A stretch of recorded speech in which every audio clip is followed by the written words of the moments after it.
Excuse me.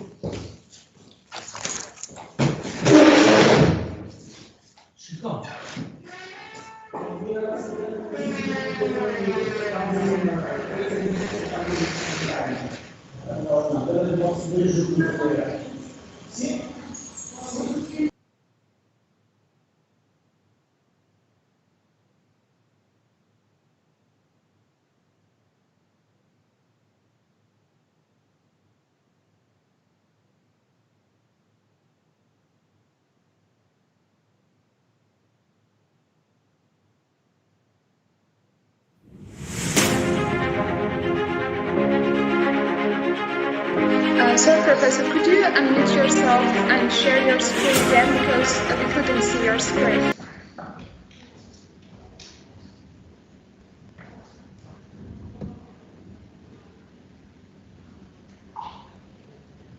Could you unmute yourself?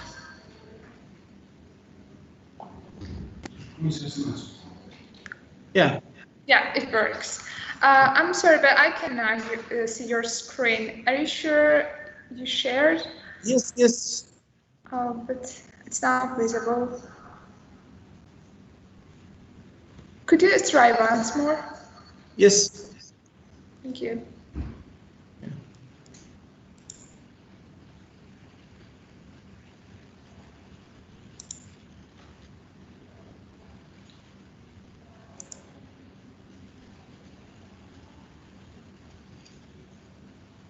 Yes, I see your screen one and Microsoft Teams. Yeah, we have to see your presentation, but it's not here. Can you do by yourself there? Okay, I can share my screen and I can show your presentation, and then when you go to slide, I can change. Okay, okay. Wait 2 minutes. Sorry.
Professor, can you see it?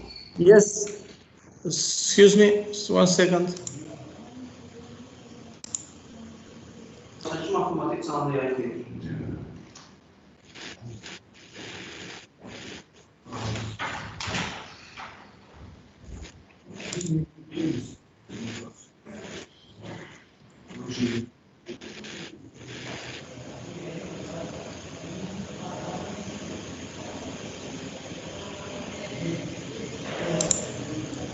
Yes, yes, I can see it.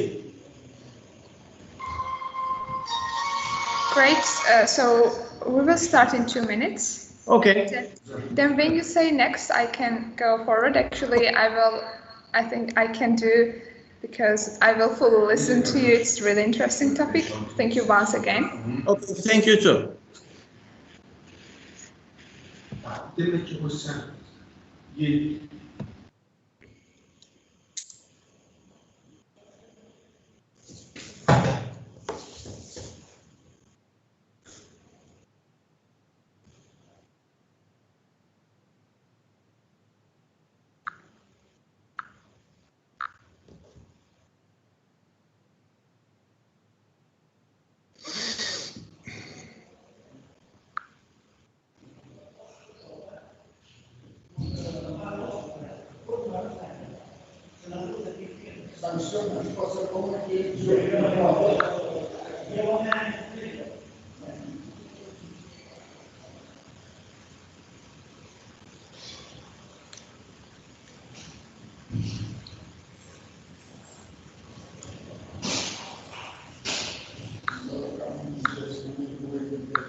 Profesor, kam një leksion për momentin.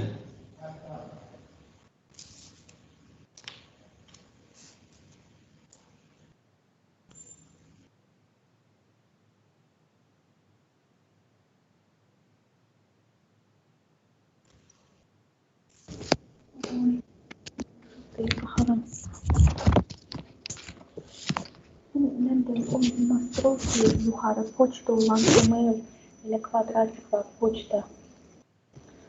Ha, kvadrat Gmail'a gir telefonda.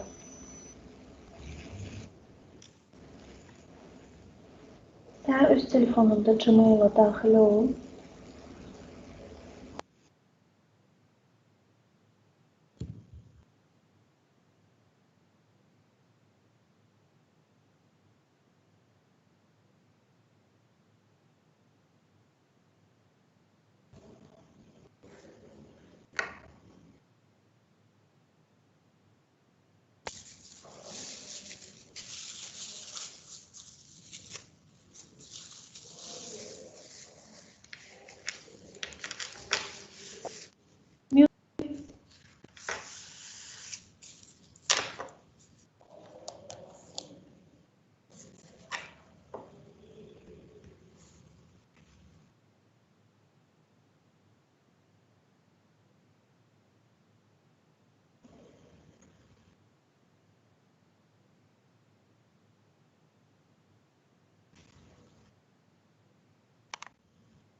Okay, Professor, we are going to start. Okay. Hello, everyone. Dear Professor Enriko Ceko and dear guests, thank you for joining our webinar. Firstly, I would like to say thank you, Professor Enriko Ceko from Qiriazi University in Albania. He accepted our invitation and will manage interactive webinar today. So I know everybody is aware what we are talking about. We will talk about tourism management under the COVID-19 situation. But before starting, I would like to add some comments like introduction. As we know, in today's challenging world, we face with many burning issues, and one of them is the COVID-19, which affects some economics. I think maybe all economics, especially economy based on tourism. So Professor Enriko Ceko will inform us about this management under the COVID-19 situation.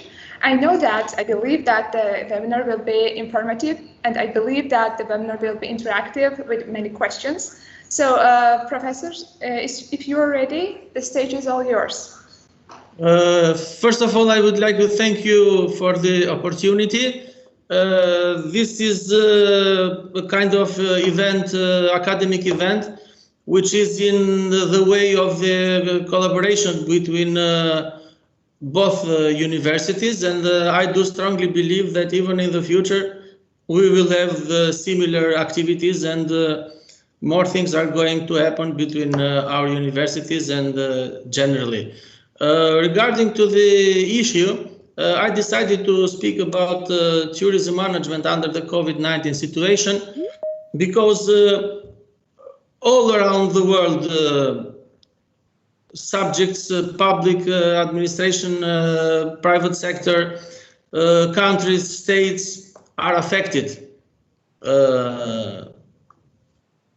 because of this unexpected and unpredictable situation.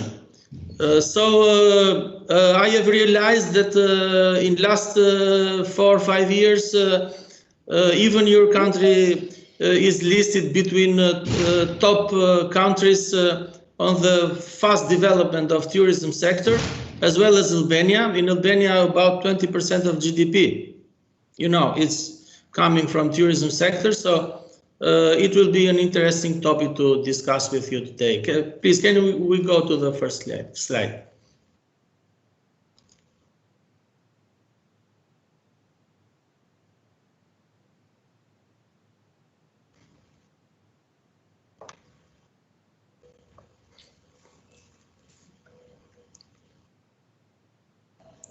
Yeah. Should I move one more slide? Oh, okay. We are talking about what is tourism, the Manila Declaration, and what does it mean tourism for the economy, about the current situation, what is the estimation for tourism, which are restrictions for the moment, and how is going to be the opening of the sector. So can you go to next slide, please?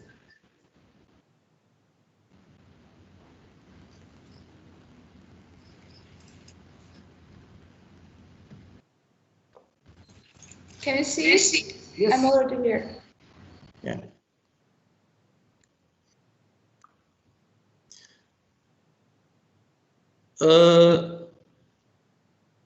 As per today, tourism is a travel for pleasure or business. We have to say that during the time, the concept for tourism has changed. And the World Tourism Organization today defines tourism more generally in terms which go beyond the common perception of tourism as being limited only to holidays. Because people travel around their country and abroad to stay in places that are places that usually they cannot visit. So they need time to go in a place where they can visit, can see, and they can do even other activities which are not related totally to just stay in a hotel or along the coastline or go in the mountain. So the definition is that the people that go for leisure, not less than 24 hours, business or for other purposes. And this is, let's say, the minimum of hours that a person spends in his country or outside for leisure to be considered as a tourism. Yeah, we move on to the next slide.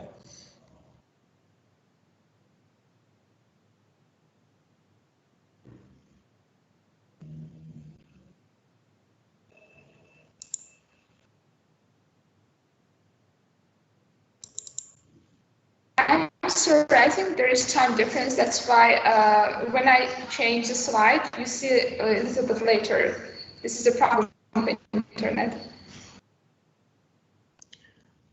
Okay, I go with my slides, and since the people that are following the webinar have the material, so they can follow me.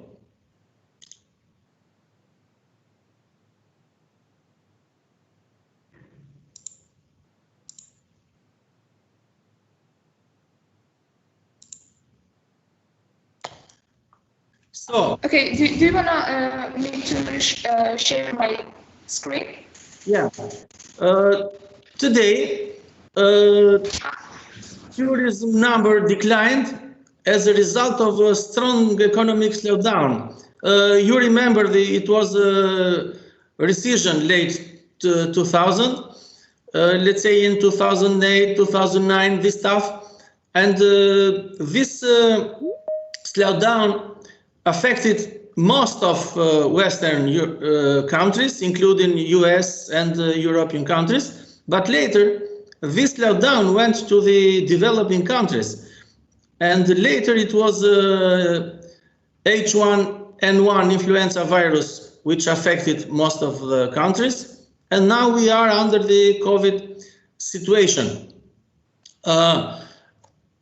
Under such circumstances, we have to see what the Manila Declaration says about the tourism. The Manila Declaration on World Tourism of 1980 recognized its importance as an activity essential to the life of nations because of its direct effect on the social, cultural, educational, and economic sectors of national societies and on their international relations.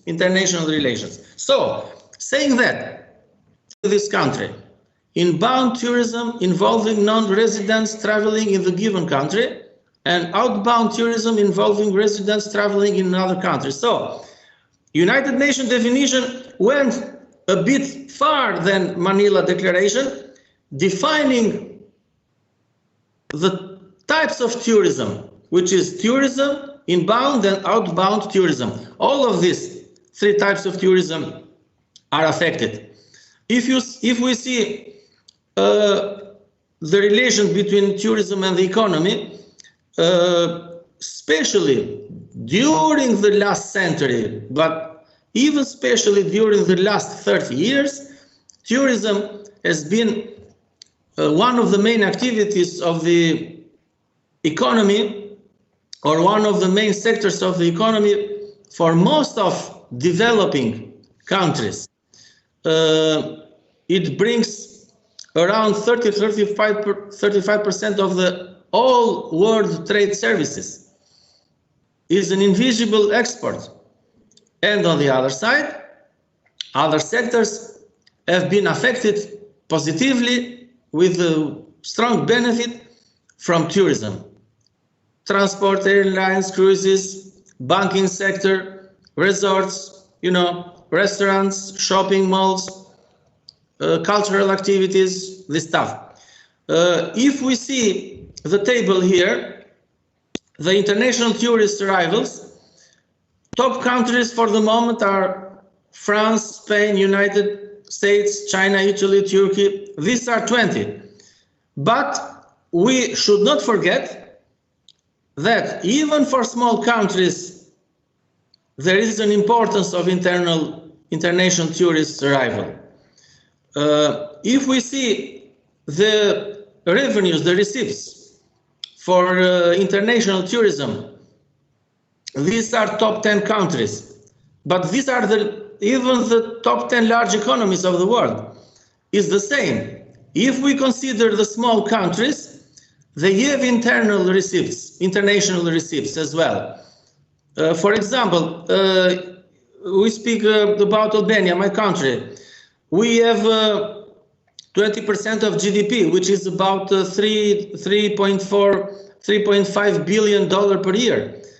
Since the number of tourists is increasing, especially last 10 years, visiting the country about 3-4 million people per year, and staying, the average of stay is 6 to 7 days. So this is an importance. because they spend, we have estimated that they spend about €100 per day, per person. 10 biggest spenders on international tourism. This is interesting. We see that there are some expenditures about the tourism. So we have to think hardly about that. Who is going to spend? Public administration, public sector, or private sector? So we have to give incentives to private sector to invest in tourism, especially to invest, let's say, with the quality of the tourism offer. The world's most visited cities is by international tourists. You know, this is related with countries where these cities are. But you know, we are talking about millions of arrivals. Countries showing strong international travel and tourism growth between 2010 to 2016. But I strongly believe this continues even for the last 4 years. You see, they are developing countries. And if we see the next slide, countries that performed best in fastest growing tourism, which still are developing countries. So we have to define the mass tourism and niche tourism. When we say mass tourism, is travel by groups on pre-scheduled tours, usually under the organization of tourism professionals. So this started in 19th century with Thomas Cook, but now the mass tourism is increasing hardly all around the world because of the increase of incomes of the population, especially in developing countries. In Europe, most of mass tourism now has been passed to the Central and Southeastern Europe, where the people from Western Europe have been curious about the past of these countries, and they started to come around and to visit and to see the places of the Eastern, Central Eastern Europe. When we speak now about niche tourism, it refers to the numerous specialty forms of tourism they have emerged over the years, each with its own objective. Many of these terms have come into common by the tourism industry and academics. We are talking about agritourism, birth tourism, culinary tourism, cultural tourism, dark tourism, ecotourism, extreme, you know, sports, health tourism, wellness, wildlife tourism.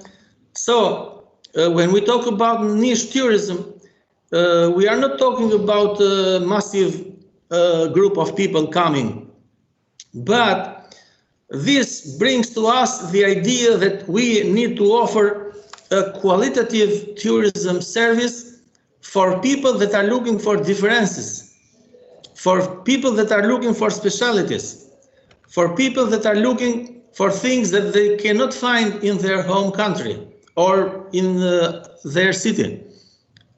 And we can mention here a lot of examples about that. For example, in Albania, there are coming a lot of tourists from Italy only for dental service, because dental service in Albania is very cheap compared with Western Europe.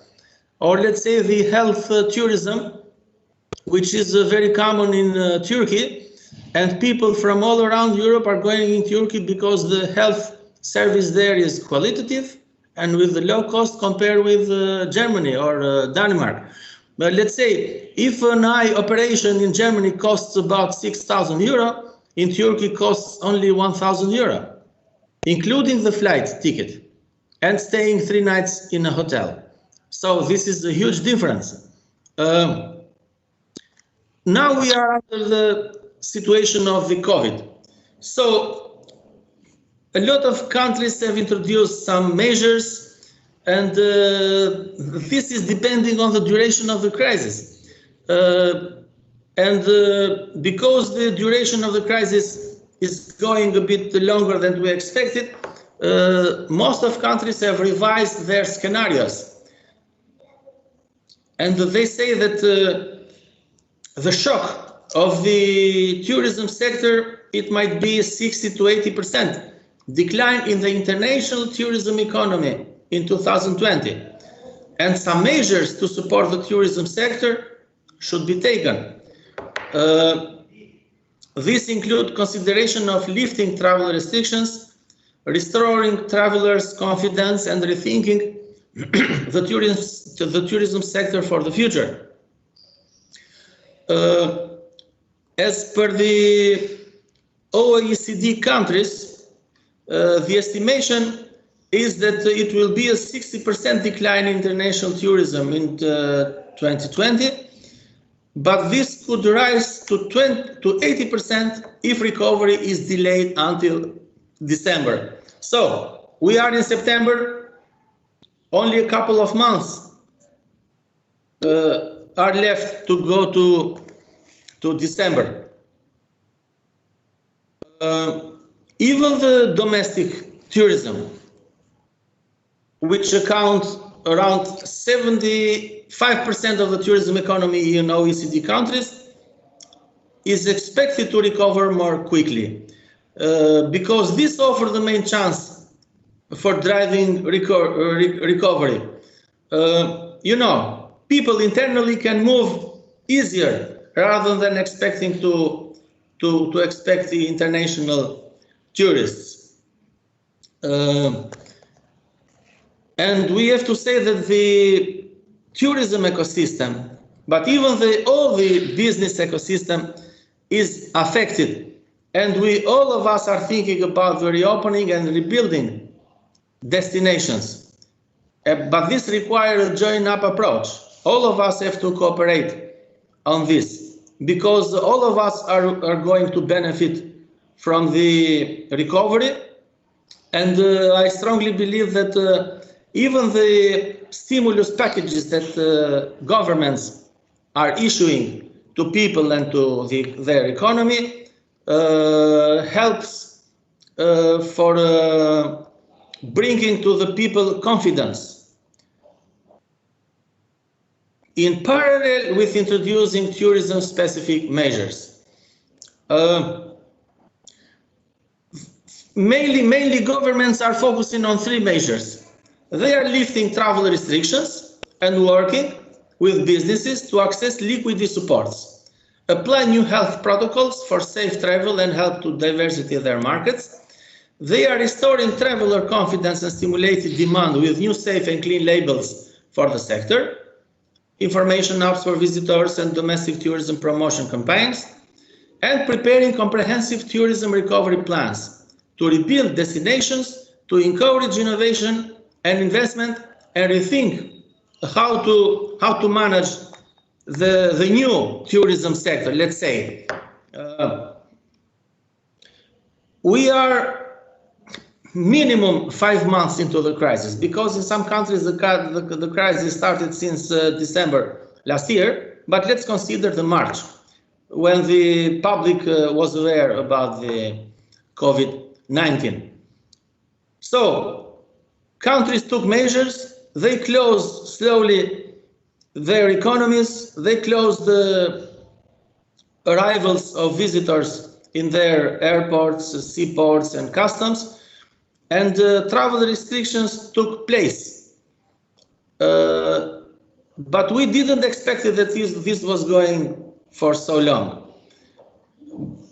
And now I strongly believe, with the reduction of the aggressivity of the virus, we have to think gradually how to move travel restrictions with the possibility of reversal for new waves to occur. And we have to think how to put tourism to start the function again, together with some new protocols which are needed. I'm not talking only this, put the mask, wash hands, keep distance. No, there are some other protocols needed, which we will discuss later. But this will bring implications for many of economies of the world. So we have three scenarios in place. One is that international tourist arrivals start to recover in July, which in fact happened. For example, in Albania, we had tourists from Poland, from Ukraine, all of them organized by tour operators, not individuals. So we have a mass tourism, but not niche mass tourism.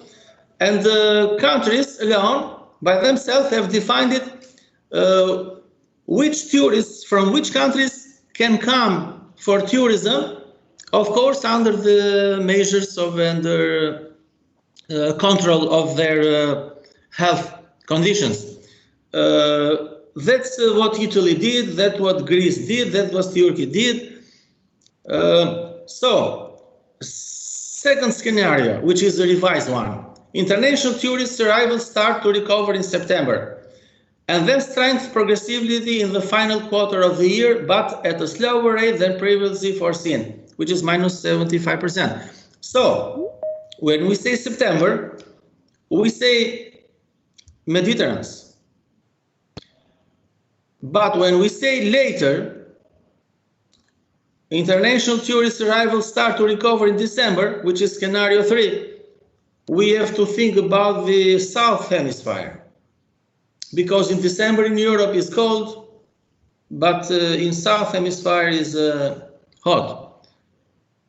So these scenarios have to be reconsidered even by the geoclimatical situations. But what is behind the tourism? Behind the tourism is the whole world economy. Macroeconomic situation in most of the countries which are affected by COVID is not so good as before. So we have to think about the macroeconomic parameters, which is inflation, unemployment, state debt, public debt. So tourism helps to manage these macroeconomic parameters. You see that at the table, you see the direct contribution of tourism in OECD countries, OECD economies. You know, it's from 4 or 5% to the around 16% with Iceland, or 12 to 14% with Spain. So the estimations are that it will be a decline minimum 60%, but we have to see that this decline is coming after the economic crisis of 2008. Later, we have to think that working together, besides the fact that the COVID-19 might continue with the lower aggressivity, we have to think to go to the same figures that we had about 2 years ago, which in fact they were the best figures of tourism all around the world. You see, the World Travel and Tourism Council estimated that in April, around 100 million jobs were at risk globally. If we see the bars and restaurants in Europe, most of them don't work full-time. And in some countries, it is not allowed to consume in restaurants and bars internally, inside the place. So only restaurants and bars that have opportunity to offer their products and services in an open area, they can work. On the other side, because the reduction of numbers of international tourists, most of the hotels suffer from lack of revenues. And as per June 2020, 156 governments have completely closed their borders to international tourism. But now, in September, some of them have declared that they have opened borders. Of course, it is not yet clear when it's going to happen this, but we have to think, to take measures and to avoid slowly restrictions. Many countries are now moving to easy restrictions as the pandemic response moves to the next phase. China started at the beginning, and the restrictions are progressively being lifted in most countries. This is expected to be a gradual and non-linear process, as countries seek to manage a gradual return to daily life, and this is a situation which will be closely monitored, and governments have been keen to stress the potential need to reintroduce restrictions should the circulation of the virus rise again. For example, the experience of Singapore, where they, having initially eased restrictions on the movement of people, containment measures were introduced amid concerns of a second wave of the virus.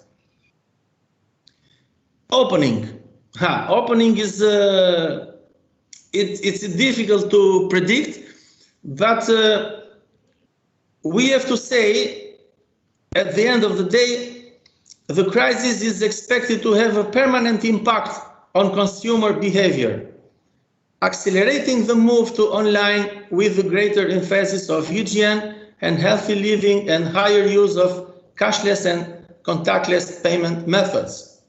So, these are areas or operators which are affected and will be affected by the COVID. Transport, aviation, cruise, railway, accommodation and food service, hotels, holiday resorts, restaurants, other sectors, business, meetings and events, travel, culture, sports and entertainment, tour guides, travel technology companies. So for this, some protocols and guidance are needed. Protocols for hotels, protocols for restaurants, and some guidance, for example, are needed for subjects which offer services for tourists, but subjects which belongs to public sector. For example, the police stations.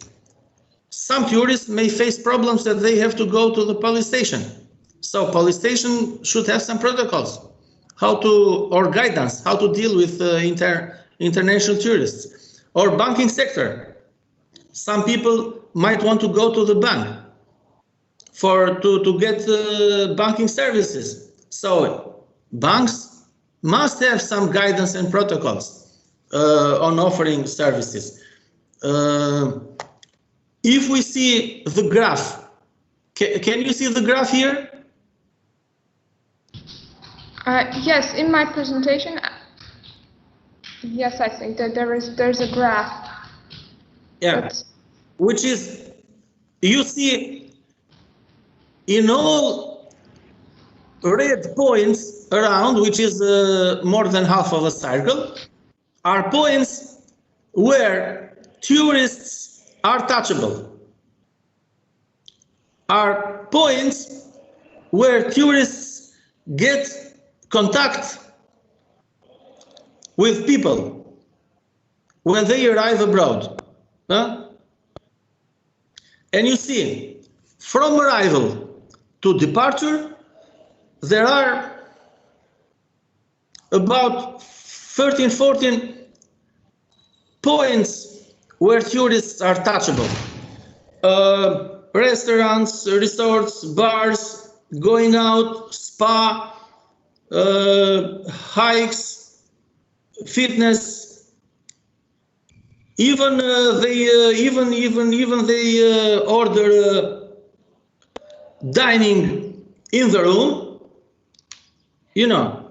it's a touchable service. So for all of these points where a tourist is touchable, we have to reconsider protocols and guidelines. Most of countries have prepared these protocols and guidelines depending on the situation of the country. But I would like to stress here that the United Nations World Tourism has prepared some protocols, and they have published. World Trade Organization, World Tourism Organization has prepared around 11 or 12 protocols, and they are published. You can download them easily from the World Travel and Tourism Organization website, and you can adapt them with your country.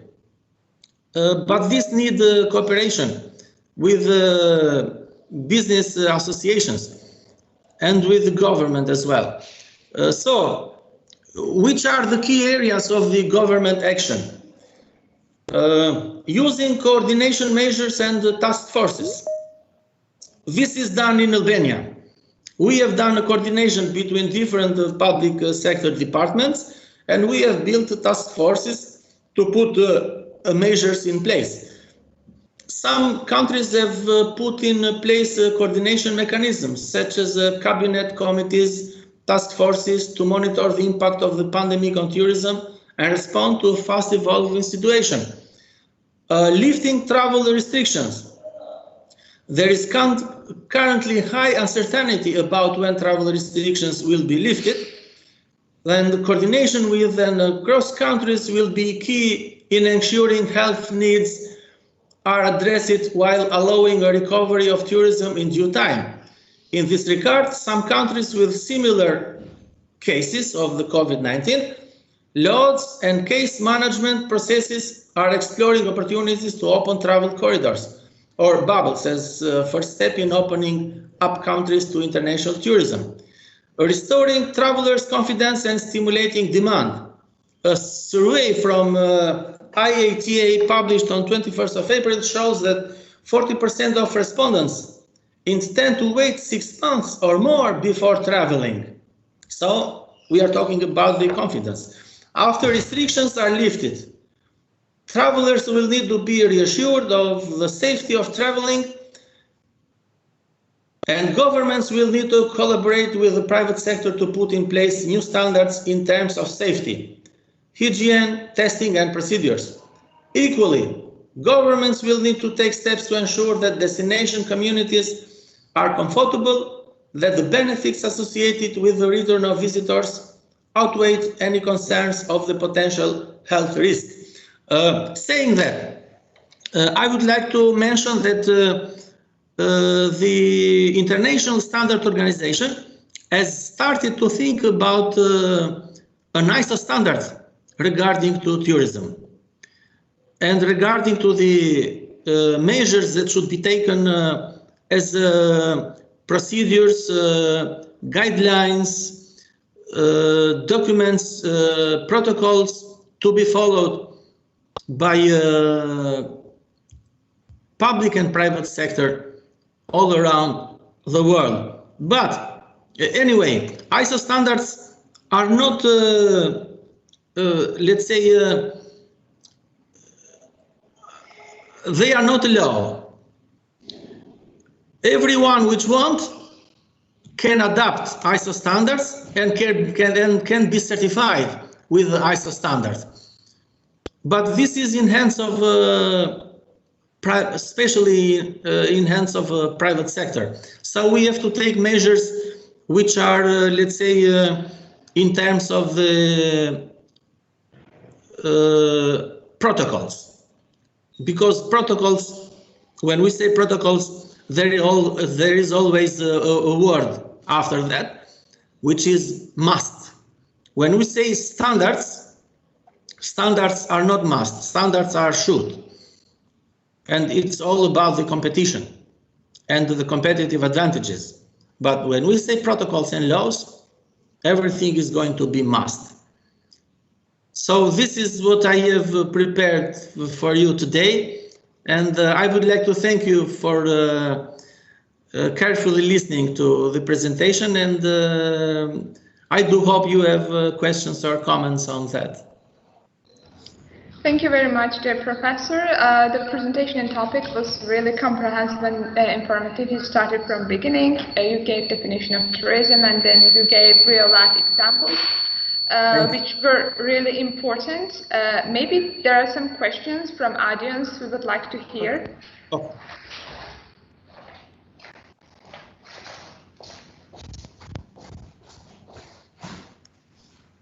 Maybe I'm supposed to start because I have some questions, if you don't mind.